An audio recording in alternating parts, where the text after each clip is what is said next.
jiwaku, ketenangan batinku, ada dalam hadiratmu, ku menyembahmu.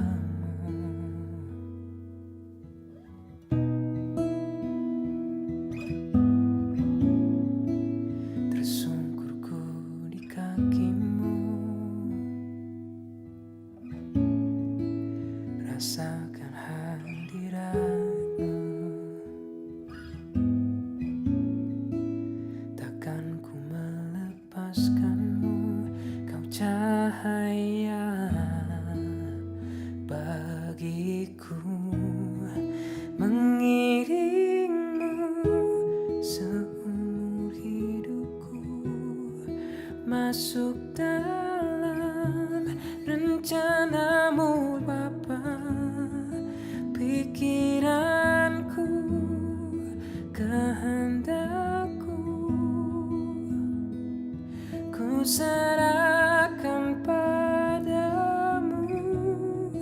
Harapanku hanya di dalam-Mu, ku kan teguh bersama-Mu Tuhan.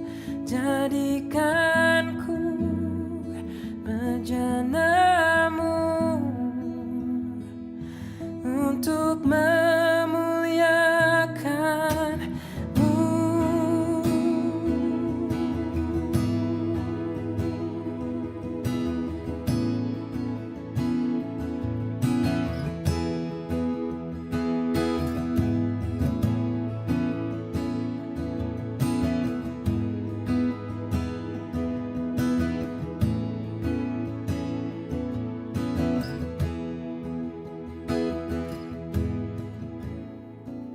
Kekuatan di jiwaku, ketenangan batinku, ada dalam hadiratmu, ku menyembahmu.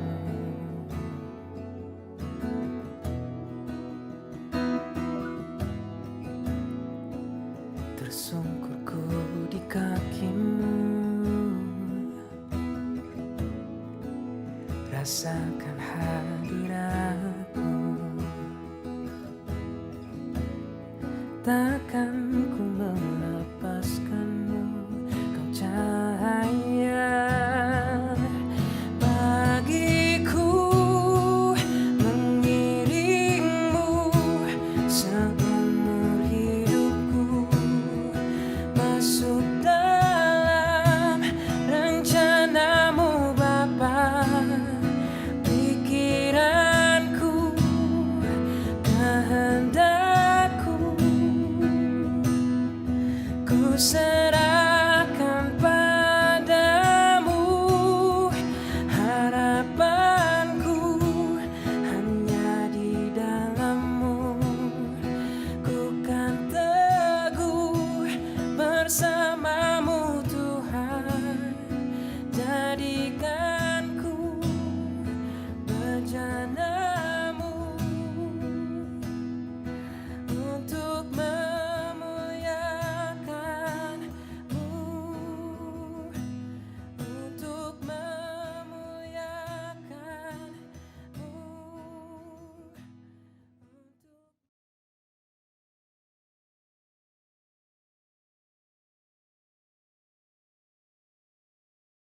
Shalom saudara dan saudari yang dikasihi Tuhan.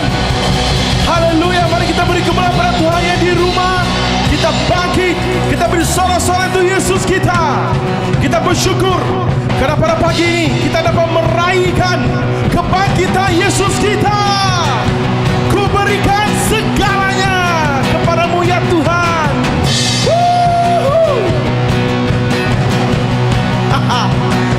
Oh, ini lagu baru ini. Sudah siap? Aku berikan segalanya bersamamu selamanya. Ku berikan segalanya bersamamu selamanya. Katakan, Kau Bapa yang bebaskanku, beri pengharapan di dalam Yesus. Ku serahkan senap hidupku, ku aman di dalam kasih Yesus. Ku bangkit dalam-Mu, beritakan firman-Mu, hidupku tak akan sama. Ku berikan segalanya. Come on church, beri sorak-sorai bersama-Mu selamanya. Ku berikan segalanya bersama-Mu selamanya, untuk selamanya. Ku ikuti panggilan-Mu, hidupku untuk memuliakan-Mu. Ini hati dan jiwaku, firman-Mu yang terang di jalanku. Ku bangkit dalam-Mu, beritakan firman-Mu, hidupku tak akan sama. Ku berikan segalanya. Come on, kita bersama-sama untuk Yesus bersama-Mu selamanya. Ku berikan segalanya bersama-Mu selamanya, untuk selamanya. Kau telah celikan mataku, Kau telah celikan mataku. Kini ku yakin Kaulah jalan kehidupan. Hidupku serukan nama-Mu, telah membebaskanku. Ku berikan segalanya bersama-Mu selamanya. Ku berikan segalanya bersama-Mu selamanya, untuk selamanya,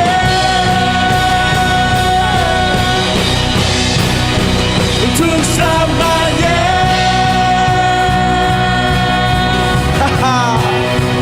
Haleluya. Dia mati untuk kita, Dia bangkit untuk kita. Amen. Haleluya.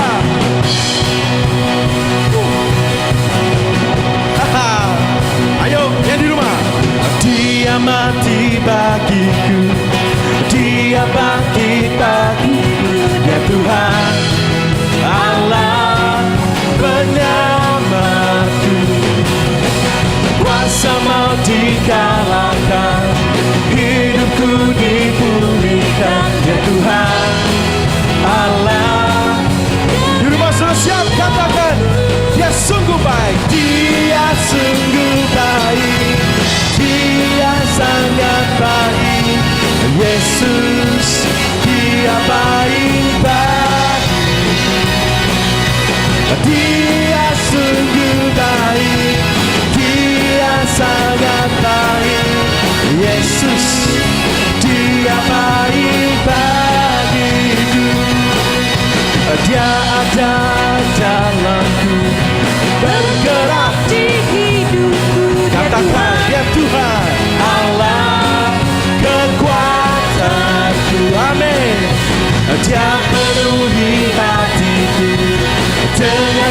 Kuasa kasih-Nya ya Tuhan. Di rumah you ready? Katakan, Dia sungguh baik. Dia sungguh baik. Dia sangat baik. Yesus, Dia baik bagi. Oh, Dia sungguh baik. Dia sangat baik. Yesus, Dia baik bagi. He's so good to you. He's so good to you. He is so good to me. Jesus, He's so good to you and me. Amen. He is so good to you. He is so good to me. Jesus, He's so good to you and me. Jesus, He's so good to you and me. Jesus, He's so good to you and me.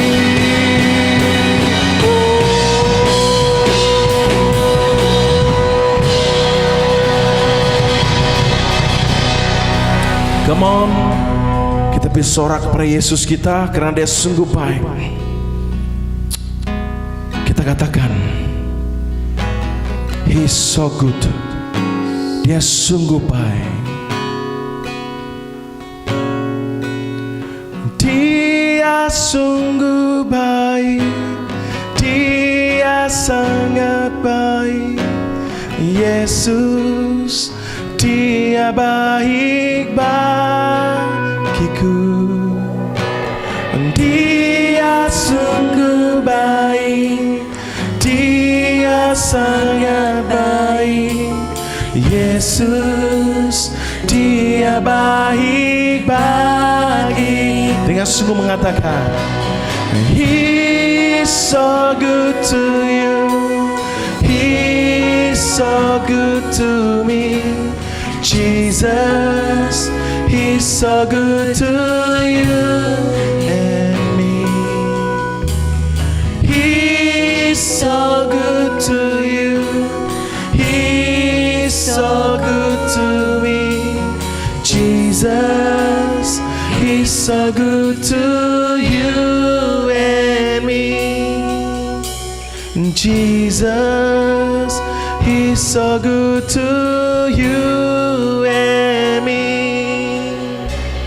Jesus, He's so good to you and me.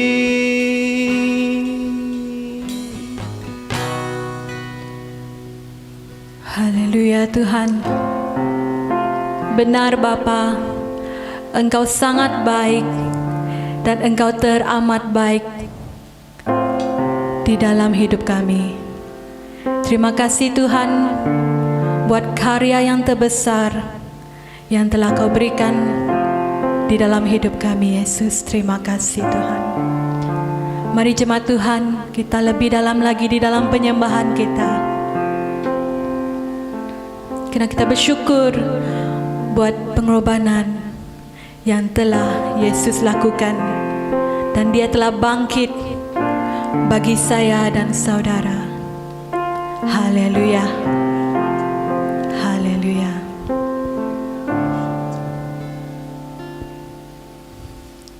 Kasih yang terindah,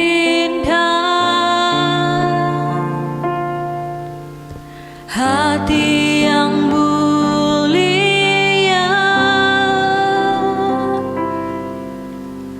hanya ku temukan di dalam-Mu,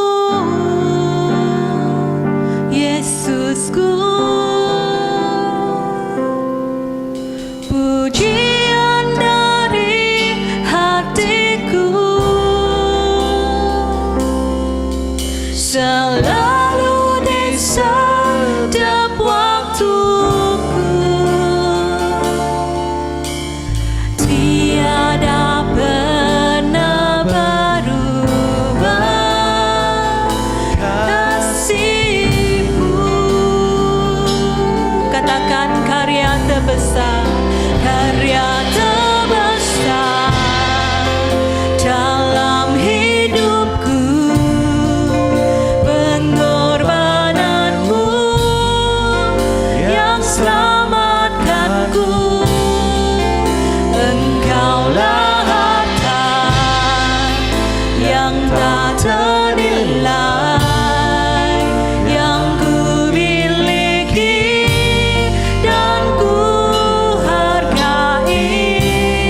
Engkau ku kagumi. Mari lebih dalam lagi kita sama-sama nyatakan kasih Tuhan besar di dalam hidup kita, karya terbesar yang telah diberikan bagi kita. Kasih yang terindah,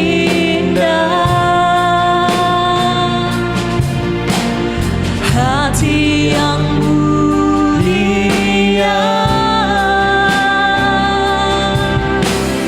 hanya ku temukan di dalam-Mu, Yesusku.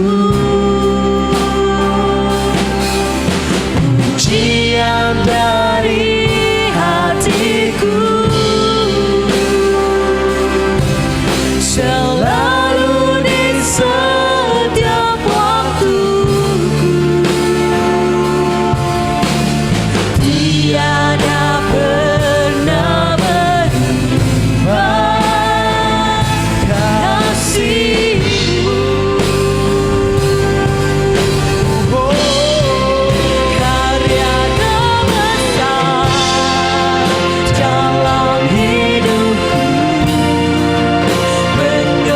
Karya terbesar dalam hidupku, pengorbananmu yang selamatkanku. Engkaulah harta yang tak ternilai, yang ku miliki dan ku hargai. Karya terbesar dalam hidupku, pengorbananmu yang selamatkanku. Engkaulah harta yang tak ternilai, yang ku miliki dan ku hargai. Yesus, Engkau ku kagumi. Yesus, Engkau ku kagumi. Yesus, Engkau ku kagumi.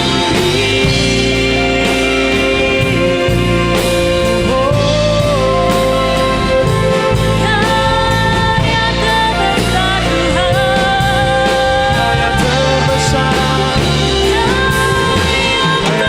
Tuhan,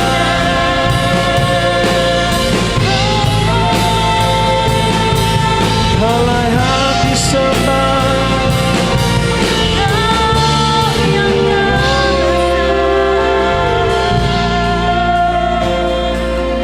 Kaulah karya yang terbesar. Terima kasih Tuhan.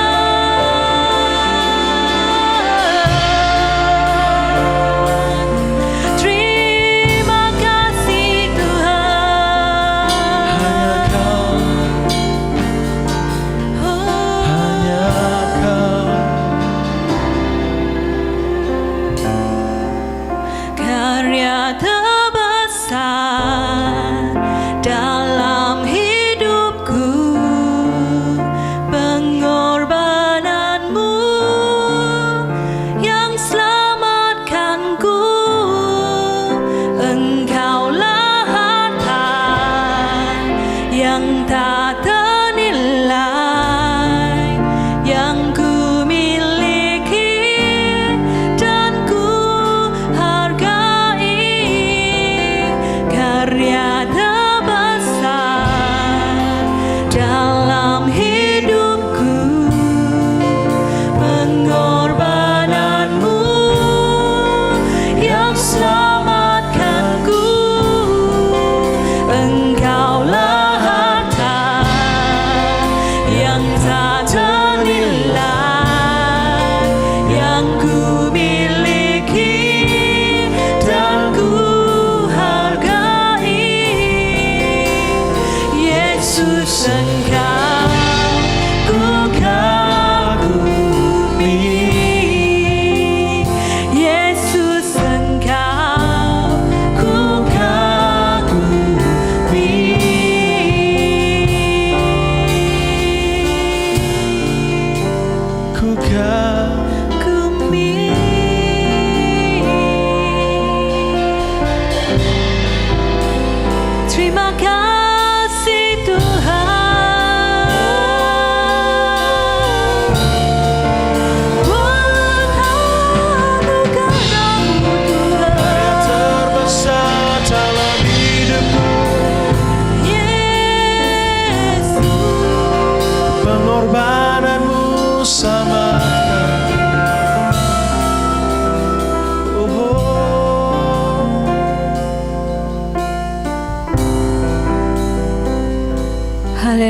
Terima kasih Tuhan.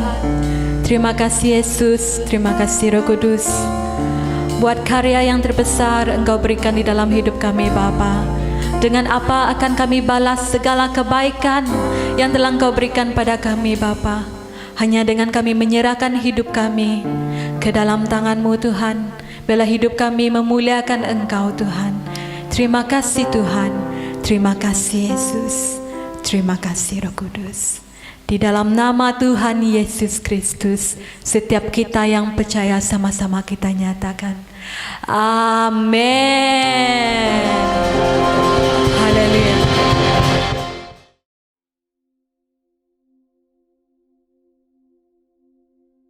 Shalom jemaat Tuhan. Pada hari ini saya akan membawa kita untuk merenungkan daripada firman Tuhan yang saya pilih daripada surat Paulus kepada jemaat yang ada di Roma. Di dalam siri yang lepas kita sudah belajar tentang iman dan Injil daripada surat Roma ini. Dan pada hari ini saya akan membawa kita untuk merenungkan daripada perubahan yang dikerjakan oleh Injil itu sendiri. Jadi pada hari ini saya akan membawa kita untuk melihat apa itu perubahan itu. Perubahan itu adalah satu perihal yang telah ataupun yang sedang dan akan terus berubah. Dan hanya yang tidak berubah itulah memiliki kuasa untuk mengubah. Sedangkan yang diubah itu pasti akan berubah dan tidak memiliki kuasa untuk mengubah. Ini saya ambil daripada buku yang saya baca itu daripada Dr. Steffrey di dalam rekonstruksi misi kontemporer. Dan Injil itu adalah berita yang baik. Injil itu bukan hanya satu berita baik, tetapi dia juga menyangkut kepada berita tentang pribadi kedua dari Allah Tritunggal, yaitu Firman yang menjadi manusia. Jadi kebahagiaan manusia adalah mengenal Allah. Itu yang saya boleh kutip dari Yeremia pasal 23. Kita boleh mengenal Allah itu daripada pekerjaan yang sudah diselesaikannya, itu penebusan dan rahmatnya, itu pertolongannya dalam hidup kita, anugerahnya, pengampunannya, perubahan yang dikerjakan oleh janjinya, dan yang penting kita mengenal diri kita, dan kita mengenal siapa itu Allah. Kita mengenal diri kita orang berdosa, dan kita juga mengenal Allah itu adalah Allah yang tidak berubah dan yang memiliki kuasa untuk mengubah. Jadi di dalam Roma kita akan belajar begini. Saya akan bawa kita untuk baca daripada firman Tuhan. Saya akan ambil daripada Roma pasal yang pertama ayat yang ke-16. Injil itu adalah kekuatan Allah. Saya akan baca begini, kata Paulus. Sebab aku mempunyai keyakinan yang kukuh di dalam Injil. Karena Injil adalah kekuatan Allah yang menyelamatkan setiap orang yang percaya, pertama-tama orang Yahudi, tetapi juga orang Yunani. Sebab di dalamnya nyata kebenaran Allah yang bertolak dari iman dan memimpin kepada iman seperti ada tertulis, orang benar akan hidup oleh iman. Itu kita akan belajar di sana. Jadi bagaimana Injil itu mengubah? Seperti yang katakan tadi, itu adalah keyakinan yang kukuh dalam Injil, sebab Injil itulah kekuatan Allah yang menyelamatkan. Jadi kekuatan itu akan mengubah kita kepada keselamatan. Jadi kita daripada nature kita sebagai orang yang berdosa, itu seperti Paulus mengatakan dalam Roma pasal 3 itu, dia mengatakan dalam ayat ke-10, dia mengatakan seperti ada tertulis, tidak ada yang benar, seorang pun tidak. Jadi itu adalah kita sebagai orang yang berdosa. 23, karena semua orang telah buat dosa dan telah kehilangan kemuliaan Allah. Itu yang dikatakan oleh Paulus dalam suratnya. Tapi puji Tuhan, daripada kita yang berdosa tadi, kita diubah menjadi dibenarkan, yaitu oleh Kristus. Itu yang perubahan yang kita lihat di sana. 24 dia mengatakan, dan oleh karena kasih karunia telah dibenarkan dengan cuma-cuma karena penebusan di dalam Kristus Yesus. Itu yang dikatakan oleh Paulus. Jadi perubahan kita daripada nature kita yang berdosa kepada orang yang dibenarkan. Itu perubahan yang pertama yang dikerjakan oleh Injil. Daripada orang berdosa kepada orang yang benar. Dia, seperti apakah dosa itu? Dosa itu adalah sepertinya penyakit yang menjalar. Yang dikatakan Paulus dalam ayat 12, dia mengatakan begini. Sebab itu, sama seperti dosa telah masuk ke dalam dunia oleh satu orang, dan oleh dosa itu juga maut. Demikianlah maut telah menjalar kepada semua orang. Karena semua orang telah berbuat dosa. Itu yang dikatakan oleh Paulus. Jadi kita diubah daripada maut kepada hidup. Kita juga diubah daripada berdosa kepada dibenarkan. Jadi dapatkah dosa itu diartikan jikalau saya mau settlekan dosa saya di depan Tuhan, itu saya berhenti berdosa? Seakan-akannya itu tidak akan dapat. Ataupun seperti seorang yang sedang sakit, dapatkah orang yang sedang sakit itu mengatakan, saya berhenti sakit? Artinya dia tidak dapat menyelesaikan penyakitnya begitu saja. Tapi penyakit itu harus diobati. Penyakit itu harus ada penawarnya. Begitu juga dengan keadaan orang yang berdosa. Orang yang berdosa itu sepertinya adalah hutang di depan Tuhan. Tapi Tuhan menebus mereka dengan darah Kristus. Berartinya berhenti berdosa bukan adalah jawaban untuk dosa itu. Tetapi untuk jawaban dosa itu adalah tentang penebusan Kristus yang mengubah kita dari orang yang berdosa kepada orang yang dibenarkan. Jadi saya akan mengambil sedikit pengalaman hidup saya, bagaimana saya sebagai orang yang mengalami kasih anugerah Tuhan. Saya ini adalah seperti orang yang tidak berguna, adalah seperti pohon dari kayu yang sudah gugur, yang kering, dan tunggu hari untuk dibakar. Tapi oleh karena ada seorang artis yang lalu di tempat itu dan memilih daripada beberapa daun, lalu dibawa pulang, dibersihkan, lalu diwarnakan, lalu disimpan di dalam frame dan dijadikan hiasan dalam rumah. Jadi begitulah kehidupan saya, seakan-akannya seperti itu. Tidak ada harapan, tidak ada kemampuan untuk mengubah diri sendiri. Tapi syukur, oleh karena Injil inilah yang telah datang, yang telah saya dengar daripada Bapak saya, yang mengatakan pada saya begini satu hari, anak, saya tidak boleh mengubah kamu, tapi hanya satu yang boleh mengubah kamu, yaitu Kristus. Nah, itu yang bermain di pikiran saya terus dan menerus. Oleh karena itulah Injil yang saya pertama kali dengar. Dan Injil yang saya dengar itulah yang telah berbuah dalam hati saya. Dan saya boleh bersaksi hari ini bukan karena diri saya sendiri yang mengubah diri saya, tetapi ada kuasa yang mengubah saya dari dalam, sehingga itu nampak dia keluar daripada kehidupan saya. Itu adalah karena Injil yang berkuasa untuk menyelamatkan, malahan dia mengubah saya.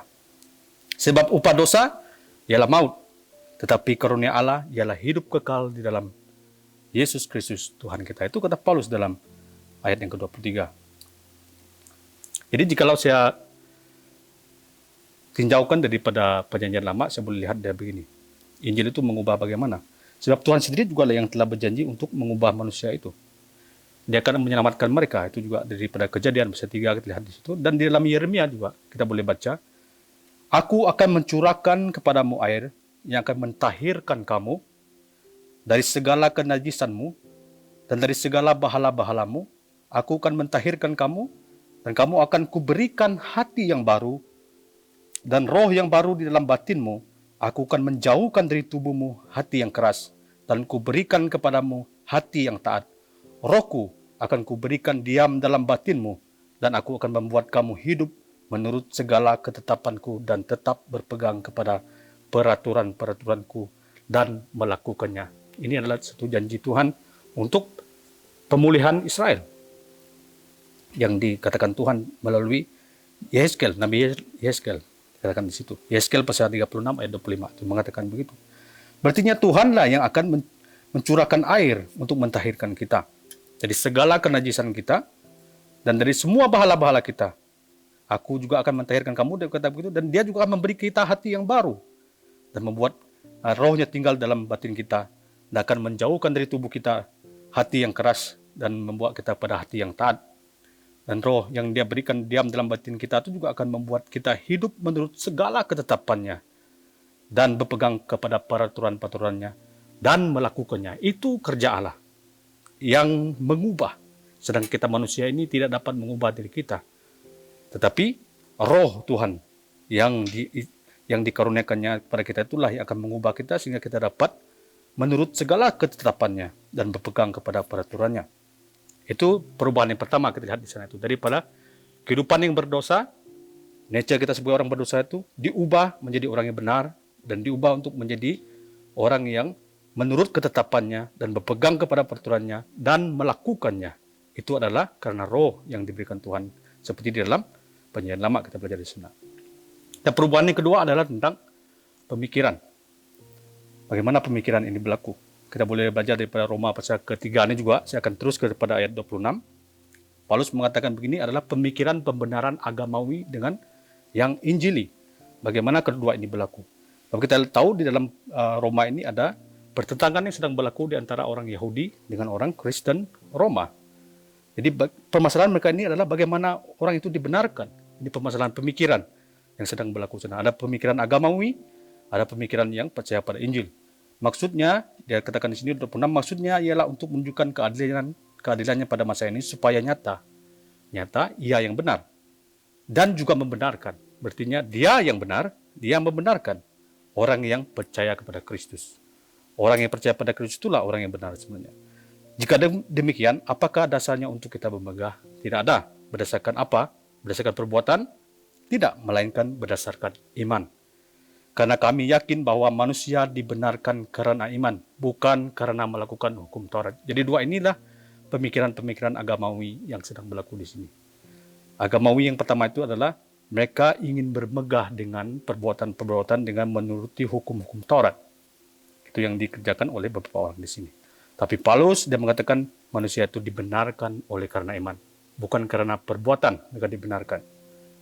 Itu yang kita boleh baca di sini. Di sepanjang sejarah gereja kita boleh buat tinjauan daripada pemikiran-pemikiran sejarah dan termasuk juga dalam reformasi gereja. Juga seorang tokoh reformator yang mempengaruhi cara saya berpikir adalah Martin Luther. Luther juga membuat dia punya pemikiran begini. The most damnable and pernicious heresy that has ever plagued the mind of man was the idea that somehow he could make himself good enough to deserve to live with an all holy God. Itu yang dikatakan oleh Luther. Berarti sesuatu pemikiran yang terkutuk yang pernah ada dalam pikiran manusia itu adalah bagaimana dia orang yang berdosa itu membuat diri dia cukup baik untuk layak hidup bersama dengan Allah yang Maha Kudus. Itu yang dikatakan oleh Luther. Saya coba buat tinjauan agama yang begitu. Itu yang pernah berlaku di dalam sejarah gereja. Dan termasuk juga di England, kita boleh lihat dengan Charles Haddon Spurgeon yang mengatakan, the greatest enemy to the human soul is the self-righteousness spirit which make men to look to themselves for salvation. Itu yang dikatakan di sana. Ini pemikiran-pemikiran agamawi yang sudah dicampur adukkan dengan keselamatan Kristen. Jadi bagaimana dengan tinjauan pada abad yang ke-20 yang saya petik daripada Arcis Sproul. Arcis Sproul dia mengatakan begini, the doctrine of justification by faith alone is the article upon which the church stand or fall. The article that is so important that he said, if we lose it, we lose Christianity. If we don't have the doctrine of justification by faith alone, you don't have the gospel. And if you don't have the gospel, the church has no reason to exist. Itu yang dikatakan oleh Arcis Sproul. Sebab itu sedang berlaku dalam gereja. Ini yang sedang meracuni pikiran-pikiran gereja pada saat ini. Kita lihat di sana. Bagaimana doktrin justification by faith alone ataupun sola fide itu sendiri. Ada satu artikel di mana gereja itu berdiri ataupun jatuh dikatakan di sana. Sebab itu adalah sangat penting yang dia katakan. Jikalau kita hilang justification by faith alone itu, berarti kita kehilangan Kristen itu sendiri. Dan jikalau doktrin pembenaran iman itu saja tidak ada, berarti kita tidak ada Injil. Dan begitu juga dengan jikalau Injil tidak ada, dan gereja itu tidak layak pun untuk dia wujud. Itu yang dikatakan di sana oleh pemikiran-pemikiran pada abad ke-20 seperti Arcis Sproul. Jadi apa yang saya boleh buat dalam tinjauan ini adalah bagaimanakah pemikiran-pemikiran pada kontemporer ini, bagaimanakah orang sekarang ini berpikir pada saat sekarang ini. Ada orang yang mengatakan iman tidak cukup, perlu hukum Taurat dan tradisi. Ada yang pikir begitu. Iman saja cukup, tidak perlu hukum Taurat. Ada juga yang pikir begitu. Iman saja tidak cukup perbuatan. Iman saja tidak cukup, tapi ada perbuatan untuk kita mencapai keselamatan. Ada juga yang berpikir begitu. Mungkin di dalam gereja kita tidak tahu. Iman saja ditambah dengan perbuatan itu adalah untuk mencapai keselamatan. Itu ada orang-orang yang kita boleh lihat ya. Mereka tambahkan perbuatan mereka dengan iman. Itu yang dikatakan di sana. Ya, ada juga satu mengatakan iman saja cukup, tidak perlu perbuatan karena kita sudah selamat. Jadi itu pun adalah suatu pikiran yang tidak sehat. Itu yang termasuk di dalam hyper grace yang mengatakan iman saja boleh hidup sembarangan. Tapi itu tidak biblical yang kita lihat di sana. Tapi apa yang saya belajar daripada beberapa pelajaran yang saya belajar, terutamanya daripada reformasi, yaitu iman saja, ataupun faith alone, itu yang menyelamatkan. Dan daripada keselamatan itu, perbuatan itu harus hadir. Bukan perbuatan itu sudah yang menjadi dasar untuk kita diselamatkan, tetapi iman saja dalam Kristus yang menyelamatkan. Dan dalam keselamatan itu, kita harus ada buah dia. Buah itu adalah perbuatan yang baik untuk kita mensyukuri keselamatan yang kita terima dalam Kristus Yesus Tuhan.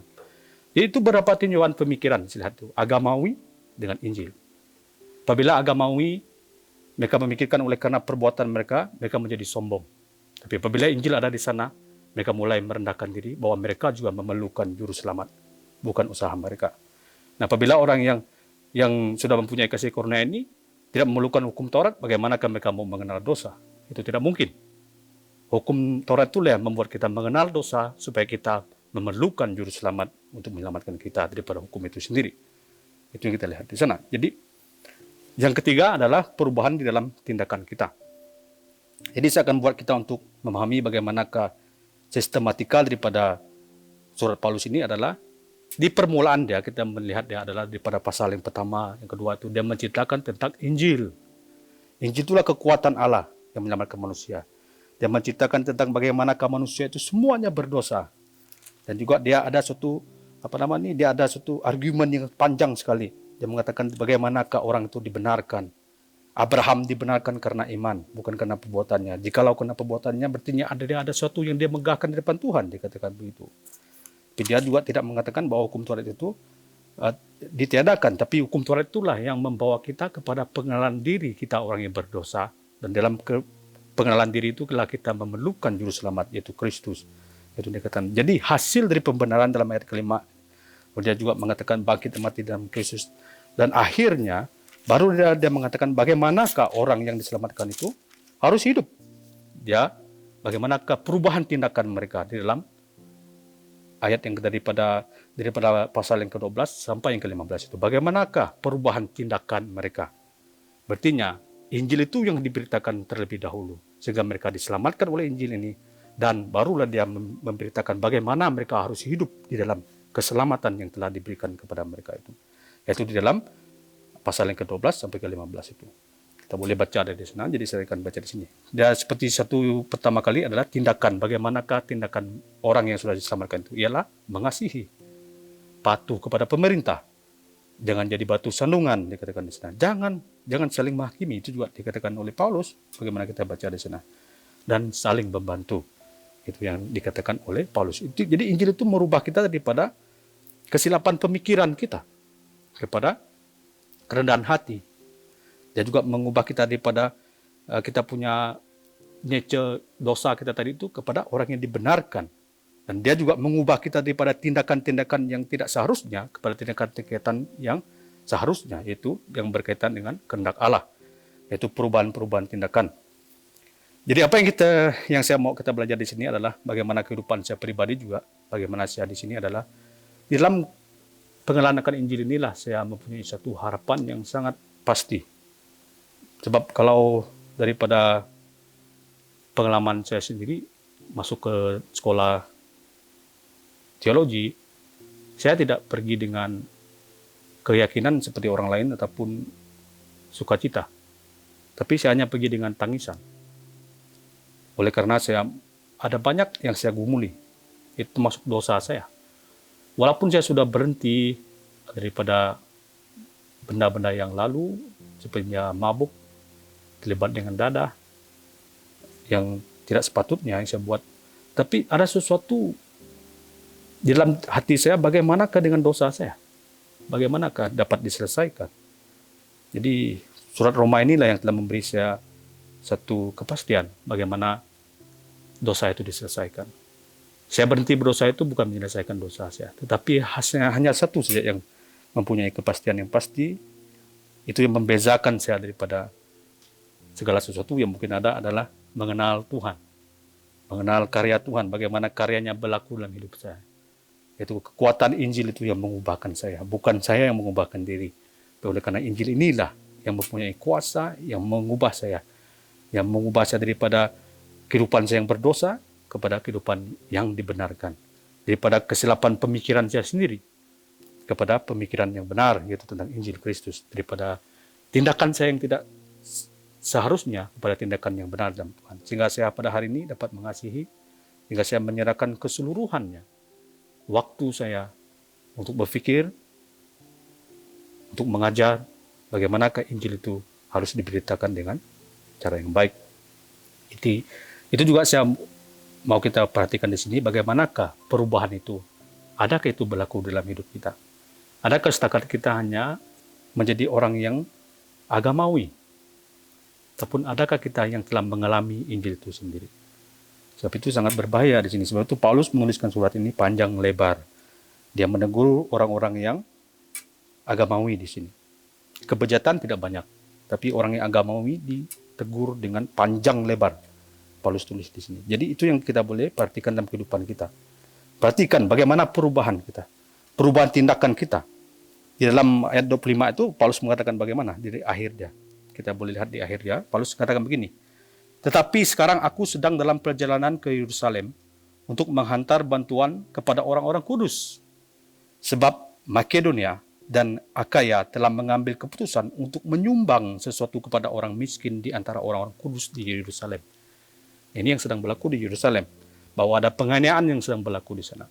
Tapi orang yang telah menerima kasih karunia, perubahan tindakan mereka ialah memberi bantuan kepada orang, dan mereka menyumbang kepada orang-orang miskin yang ada di Yerusalem itu. Itu orang-orang kudus di Yerusalem itu. Jadi mari kita terlibat.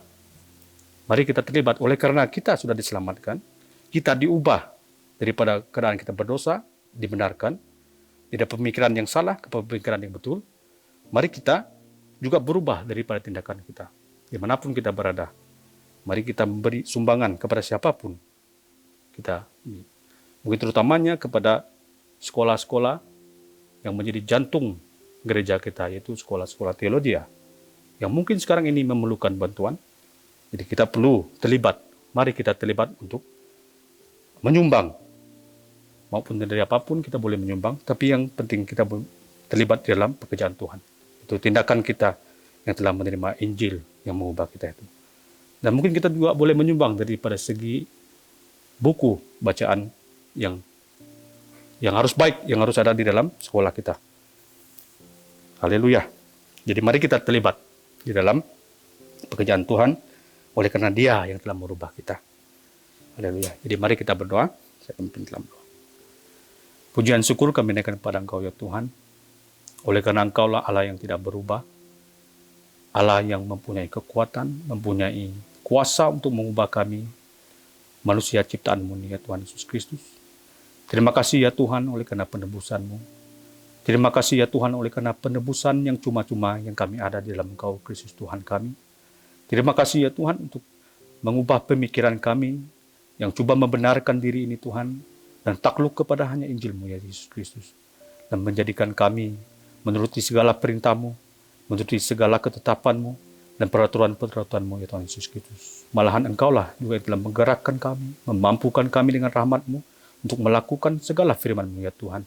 Dan mari ya Tuhan, kami berdoa juga untuk jemaat ya Tuhan Yesus Kristus, dimanapun mereka berada, yang mungkin dalam tekanannya Tuhan Yesus Kristus, bahwa ada harapan dalam Injil-Mu.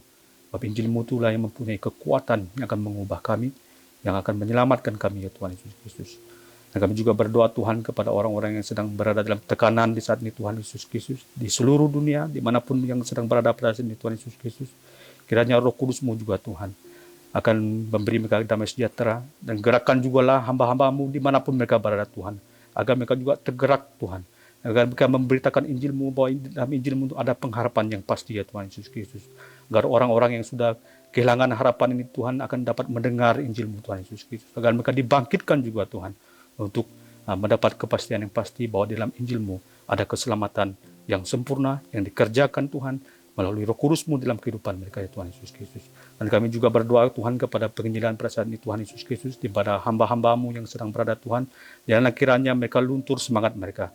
Biarlah mereka terus berada di dalam semangat untuk memberitakan Injil-Mu, ya Tuhan Yesus Kristus. Sebab kami tahu Tuhan, pada masa inilah masa yang ditetapkan Tuhan untuk kami tetap memberitakan Injil-Mu walaupun dunia ini sedang menghancur, yang sedang menuju kepada kehancuran, ya Tuhan Yesus Kristus. Tapi kami membawa berita damai-Mu, membawa berita-Mu yang luar biasa Tuhan Yesus Kristus.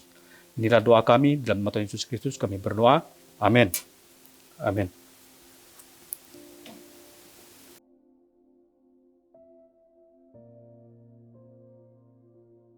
Sebentar lagi kita akan mengambil perjamuan Tuhan ataupun perjamuan kudus. Mari persiapkan roti dan air di depan kita masing-masing. Kita akan mengambil perjamuan kudus yang Tuhan perintahkan kepada murid-muridnya sebelum dia disalibkan. Mari kita angkatkan roti yang ada di tangan kita. Roti yang ada di tangan kita itu melambangkan tubuh Kristus, satu persekutuan kita dengan tubuh Kristus. Firman Tuhan berkata, sebab apa yang telah aku teruskan kepadamu, telah aku terima dari Tuhan, yaitu bahwa Tuhan Yesus pada malam waktu ia diserahkan, ia mengambil roti. Dan sesudah itu ia mengucap syukur atasnya. Ia memecah-mecahkannya dan berkata, inilah tubuhku yang diserahkan bagi kamu. Perbuatlah ini menjadi peringatan akan aku. Mari kita ambil roti bersama-sama.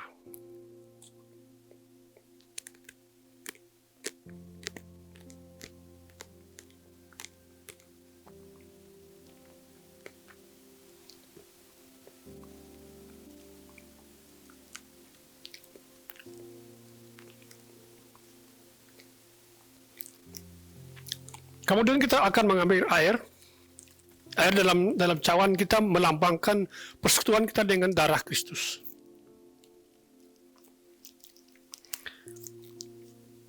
Demikian juga ia mengambil cawan sesudah makan, lalu berkata, cawan ini adalah perjanjian baru yang dimeteraikan oleh darahku. Perbuatlah ini setiap kali kamu meminumnya menjadi peringatan akan aku. Sebab setiap kali kamu makan roti dan minum cawan ini, kamu memberitakan kematian Tuhan sampai ia datang. Kita ambil bersama-sama.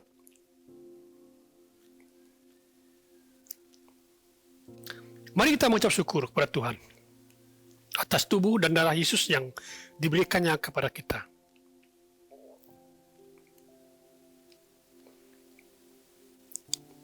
Kami mengucap syukur Tuhan buat tubuhmu, darahmu yang diberikan dan darah yang tertumpah bagi kami. Kami bersyukur Tuhan buat kasih karunia Allah. Kami bersyukur Tuhan oleh kerana Engkau Allah yang mengasihi kami. Engkau Allah yang mengutuskan Yesus datang ke dunia mati bagi kami, sehingga kami beroleh kehidupan yang kekal. Terima kasih Yesus. Haleluya. Haleluya. Saudara-saudari, Bapak Ibu, sebentar lagi kita akan berdoa. Kita akan mengakhiri ibadah kita pada hari ini. Sebelum kita beredar daripada tempat masing-masing kita, mari kita datang berdoa, menyerahkan negara kita, menyerahkan orang-orang yang di sekeliling kita. Jadi kita berdoa untuk mereka. Haleluya. Haleluya.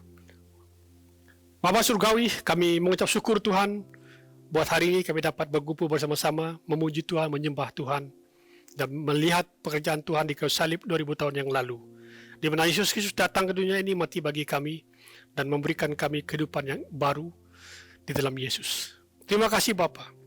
Pada hari ini Tuhan, kami juga ingatkan teman-teman kami yang sedang dalam kesusahan, yang sedang dalam keperluan mereka masing-masing. Oleh karena pandemik ini Tuhan, jika ada netara mereka yang sudah hilang pekerjaan, mata pencarian mereka sudah terputus, Tuhan kami berdoa, mari Tuhan Engkau jamah mereka. Engkau lawat mereka Tuhan Yesus. Kami berdoa Tuhan Engkau kirim orang yang tepat untuk membantu menolong mereka, sehingga mereka tertolong di masa yang penuh dengan kesusahan ini. Terima kasih Bapak, kami bersyukur untuk hari ini kami dapat berkumpul bersama-sama. Kami juga berdoa menyerahkan kepimpinan negara kami. Kami ingatkan yang di Pertuan Agung kami sebagai simbol untuk negara kami. Kami serahkan kesehatannya Tuhan. Kami serahkan juga supaya Tuhan berikan dia kebijaksanaan dalam mendengar, dalam mengatur, mengurus hal-hal ehwal yang berkaitan dengan negara kami. Dan terlebih juga kami berdoa menyerahkan Perdana Menteri kami. Tuhan berkati dia Tuhan. Beri tubuh badan yang sihat, pemikiran yang tajam, dan juga kebijaksanaan dalam mengatur, mengurus tabir negara kami dengan baik. Kami juga tidak lupa doakan para menteri-menteri kabinet yang di bawahnya Tuhan, baik jabatan-jabatan, baik kementerian-kementerian. Tuhan Yesus, Engkau pakai mereka Tuhan. Dalam melalui mereka Tuhan, kerajaan kami, negara kami akan bertambah makmur, dan segala masalah-masalah yang terjadi Tuhan dapat diselesaikan dengan baik, dengan kebijaksanaan, dengan hikmat yang Tuhan beri kepada mereka. Tuhan, terima kasih kami serahkan juga para ketua menteri, para menteri-menteri besar yang ada di negara kami Malaysia. Tuhan Yesus, Engkau menyertai mereka, memimpin mereka, memberikan mereka kebijaksanaan dalam mengatur, mengurus negeri kami dengan baik. Tuhan, terima kasih. Kami serahkan juga kerajaan negeri yang ada di Semenanjung, yang ada di Sabah, Sarawak. Kiranya Tuhan, Engkau berkati kerajaan yang ada. Engkau berkati negeri yang ada Tuhan, sehingga dapat melihat segala keperluan-keperluan penduduk-penduduknya. Haleluya. Kami juga menyerahkan juga Kementerian Kesihatan Malaysia dalam menangani pandemik COVID-19 ini Tuhan. Engkau berkati juga menterinya Tuhan, Engkau berkati juga pengarahnya Tuhan. Kiranya Tuhan, Engkau hadir bersama dengan mereka, mendampingi mereka, sehingga memberi mereka hikmat, kebijaksanaan dalam menangani kes-kes yang ada di seluruh negara kami. Terima kasih Bapa, terpujilah namamu. Kami bersyukur untuk hari ini, dan kami juga ingatkan para frontliner yang bertukar lumus dalam membantu, dalam terlibat dalam urusan hal ehwal perubatan, dan juga kami berdoa supaya mereka diberi pelindungan, diberi kekuatan, diberi tenaga yang baru dalam mereka melayani penduduk-penduduk yang dijangkiti. Terima kasih Bapa. Kami ingatkan para penghulu, para ketua kampung, para pegawai-pegawai kerjaan yang terlibat dalam menyalurkan bantuan-bantuan kepada penduduk-penduduk yang terjejas oleh kena pandemik COVID-19 ini. Tuhan Yesus, Engkau bersama dengan mereka supaya mereka dijaga, dilindungi. Bapa Surga, kami berdoa menyerahkan penduduk-penduduk negara kami Malaysia. Tuhan, bungkus dengan darah Yesus segala kuasa-kuasa kegelapan, baik virus-virus yang berbahaya, virus COVID-19 ini Tuhan, kami singkirkan kuasanya di dalam nama Tuhan Yesus. Biarlah Engkau Tuhan yang bertapak, yang akan berkuasa ke atas negeri kami, ke atas negara kami. Kami berdoa Tuhan supaya suatu hari nanti Tuhan, pandemik COVID-19 ini semakin hari semakin beredar daripada kehidupan kami, sehingga kami kembali menjadi pribadi, menjadi penduduk yang menjaga kesehatan dengan baik dan dapat menyenangkan hati Tuhan. Terima kasih Bapa, terpujilah namamu. Kami serahkan juga para anak kecil, para pelajar, para pekerja, dimanapun mereka berada Tuhan. Kiranya Tuhan, hadirat Allah menyertai mereka. Pimpinan Tuhan bersama-sama dengan mereka. Haleluya. Terima kasih Yesus. Kami serahkan ibadah kami pada hari ini. Kami bersyukur oleh karena kami dapat bersekutu bersama-sama. Kiranya Tuhan, Engkau berkati kami. Ketika kami pulang ke tempat kami masing-masing, kiranya Tuhan bersama dengan kami, menyertai kehidupan kami masing-masing. Haleluya. Haleluya. Jemaat yang saya kasih, mari kita pulang. Mari kita sambut berkat daripada Allah Bapa kita. Kiranya Tuhan memberkati kamu dan melindungi kamu, dan Tuhan menyinari kamu dengan wajahnya dan memberi kamu kasih karunia, dan Tuhan menghadapkan wajahnya kepada kamu dan memberi kamu kedamaian. Sambutlah berkat ini di dalam satu nama yang besar, itu nama Tuhan Yesus Kristus, nama di atas segala nama. Semua yang percaya katakan amin, amin dan amin. Tuhan memberkati kita. Selamat tengah hari.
kuatku, dan ku percaya ku aman dan